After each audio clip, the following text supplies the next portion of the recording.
వాళ్ళ అజ్ఞానం ఏ లోతుల్లో ఉన్నది, ఎంత పాతాళంలో వాళ్ళు ఉన్నారు అనేటటువంటి విషయం మరొకసారి నిరూపించినందుకు వారికి నా ప్రత్యేకమైనటువంటి ధన్యవాదాలు తెలియజేస్తా ఉన్నా. తెలంగాణ నవనిర్మాణ సంకల్ప సభ పవన్ కళ్యాణ్ గారు మొన్న ప్రకటించినటువంటి ఈ ప్రోగ్రాం పేరు, అది వాస్తవానికి అమరావతి రాజధాని నవనిర్మాణ సభ పెట్టుకుంటే బాగుండేది. ఎందుకు అంటే వాళ్ళ రాష్ట్రానికి ఒక రాజధానే లేదు ఇప్పటివరకు. ఆయనేమో వచ్చి పక్క రాష్ట్రాన్ని ఉద్ధరిస్తారట. ఇవాళ పవన్ కళ్యాణ్ ఇక్కడ ఖాళీ చేసి, అంటే ప్రతి శనివారం ఆదివారం చంద్రబాబు నాయుడు పవన్ కళ్యాణ్ హైదరాబాద్లో తిని పడుకుంటారు కదా, ఆ తర్వాత మళ్ళీ ఆంధ్రాకి వెళ్ళిపోతే అక్కడ ఆంధ్రలో ఉన్న నాయకులందరూ అడుగుతున్నారు, ఏమని అడుగుతున్నారు ప్రెస్ మీట్లు పెట్టి అంటే, ఒరే నాయన మనకు రాజధానే లేదు, నువ్వు ఇక్కడ మాట్లాడకుండా పోయి అక్కడెక్కడో ఉద్ధరిస్తా అంటవేంద్రా స్వామి, నువ్వు ఫస్ట్ మా దగ్గర ఉద్ధరించరాదు, మనకు రాజధాని లేదు అని చెప్పేసి వాళ్ళు దుమ్మెత్తి పోస్తా ఉన్నారు ఈ జనసేన మీద, పవన్ కళ్యాణ్ గారి మీద. పవన్ కళ్యాణ్ గారు మాట్లాడుతున్నటువంటి మాటలు ఎంత దుర్మార్గంగా ఉన్నాయంటే, వాళ్ళ జనసేన కార్యకర్తలు మొన్న తిరుపతిలో ప్రెస్ మీట్ పెట్టి తెలంగాణ అమరవీరుల భార్యలు వచ్చి ఇక్కడ మాట్లాడితే తాగుబోతూ వాళ్ళని తీసుకొచ్చి మాట్లాడిస్తున్నారు అనేటటువంటి ఒక కామెంట్ చేసిండు తిరుపతిలో. ఆయన బహుశా ఆయన హైదరాబాద్లో చేసి ఉంటే మళ్ళీ తిరుపతి పోకపోయి, ఆయన హైదరాబాద్లో కనుక ఆ కామెంట్ చేసి ఉంటే మళ్ళీ తిరుపతి పోకపోయి ఆయన.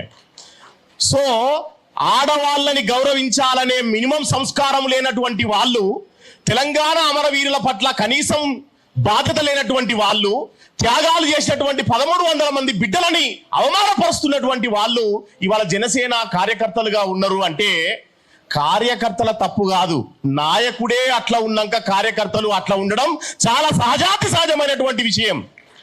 కాబట్టి నేను పవన్ కళ్యాణ్ గారిని ఏమంటున్నానంటే, అయ్యా మేము స్క్రిప్ట్ డైలాగులు చదువుతలేం ఇక్కడ, మేము మా గుండె గొంతుకతో మాట్లాడుతున్నాం, మేము మా ఆవేదనతో మాట్లాడుతున్నాం, మేము ఆవేశంతో మాట్లాడుతున్నాం. కానీ దాని వెనకాల 60 ఏళ్ళ ఆలోచన ఉన్నది, 60 ఏళ్ళ దుఃఖం ఉన్నది.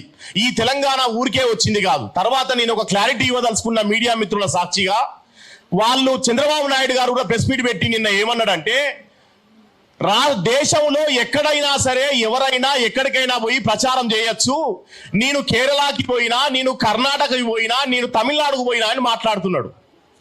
వాళ్ళు తమిళనాడుని వద్దని చెప్పలే, వాళ్ళు కేరళ రాష్ట్రాన్ని అడ్డుకున్నోళ్ళు కాదు, వాళ్ళు ఇంకో గుజరాత్ రాష్ట్రాన్ని అడ్డుకున్నోళ్ళు కాదు, మా తెలంగాణని నిండా ముంచినోళ్ళు కాబట్టి మేము అడ్డుకుంటున్నాము, మేము మా తెలంగాణని దోసుకున్నోళ్ళు కాబట్టి మేము అడ్డుకుంటున్నాము. మీకు రాజ్యాంగం ఇప్పుడే గుర్తొస్తుంది. గమ్మత్ ఏంటంటే రాజ్యాంగాన్ని వాళ్ళు ఉటంకిస్తా ఉండరు. అది ఎట్లా ఉన్నదంటే దయ్యాలు వేదాలు వల్లించినట్టే ఉంటది. ఇంతకాలం 60 ఏళ్ల పాటు దోసుకొని తెలంగాణకు మా పృథ్వీ అన్న చెప్పినట్టు ఇన్ని అన్యాయాలు జరిగితే మాట్లాడనోళ్ళు ఇవాళ పవన్ కళ్యాణ్ విషయం వచ్చే వరకు మాత్రం ఎక్కడికైనా పోవచ్చు, ఎక్కడైనా బతకొచ్చు, రాజ్యాంగం కల్పించింది అని చెప్పి అంటారు. నిజమే, రాజ్యాంగం కల్పించింది వాస్తవమే. కానీ రాజ్యాంగంలో ఉన్నదా 60 ఏళ్ల పాటు దోసుకోవాలని? రాజ్యాంగంలో ఉన్నదా 369 మంది బిడ్డలను కాల్చి చంపాలని? రాజ్యాంగంలో ఉన్నదా 1200 మంది బిడ్డల ప్రాణాలు తీయాలని? మరి ఇన్ని చేసినటువంటి వాళ్ళు ఇవాళ రాజ్యాంగం గురించి మాట్లాడడం అంటే చాలా సిగ్గుచేటైనటువంటి విషయం. నేను ఒకటే చెప్పదలుచుకున్న మీడియా మిత్రులకి ఏంటంటే, పవన్ కళ్యాణ్ పోయిన సంవత్సరం మాట్లాడలేదు, లేదా గడిచిన 12 సంవత్సరాలుగా మాట్లాడలేదు. ఈసారే ఎందుకు మాట్లాడు పవన్ కళ్యాణ్ అనేది మనందరం ఒకసారి ఆలోచించాలి. ఎందుకు అంటే ఇప్పుడు అక్కడ పవర్ వచ్చింది, కూటమిలో ఉండడం వల్ల ఆయనకు పవర్ వచ్చింది, అధికారం వచ్చి అధికార బల్బు వచ్చింది, అధికారం బలం వచ్చింది. కాబట్టి అధికారంతో మాట్లాడుతున్నటువంటి ఆ మాటలని తెలంగాణ బిడ్డలు సహించడానికి సిద్ధంగా లేరు అనేటటువంటి విషయాన్ని నేను చెప్పదలుచుకున్నా మిత్రులారా.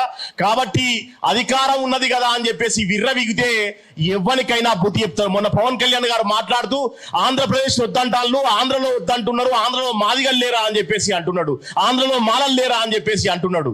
అయ్యా, నీకున్న సామాజిక సోయికి చాలా దండాలు, కానీ నీ అంత అజ్ఞానము, నీ అంత తలాతోక లేనటువంటి మాటలు మాట్లాడేటటువంటి మనుషులం మేము కాదు. దయచేసి ఆ రైటింగ్ స్క్రిప్ట్ చదివేటటువంటి పని బంద్ చేయండి. అవి సినిమా షూటింగ్లలో చదువుకోండి తప్ప పబ్లిక్ మీటింగ్లలో మా మనోభావాలను దెబ్బతీసేటటువంటి మాటలు మాట్లాడద్దు అనేటటువంటి విషయం ఇక్కడ నుండి మేము హెచ్చరిస్తా ఉన్నాం మిత్రులారా. కాబట్టి దయచేసి జనసేనకి పవన్ కళ్యాణ్కి ఒకటే మాట చెప్తా ఉన్నా, తెలంగాణలో కూడా పోటీ చేస్తామంటున్నారు కదా, మీరు ఎమ్మెల్యే టికెట్ కాదు కదా, వార్డు మెంబర్ కూడా గెలవలేనటువంటి పరిస్థితుల్లో ఉన్నారు. దయచేసి గుర్తుపెట్టుకోండి. ఈ తెలంగాణ నేల సోయి ఎంతటిదియో గడిచిన 60 ఏళ్ల పోరాటాల చరిత్రను చూస్తే తెలుస్తుంది.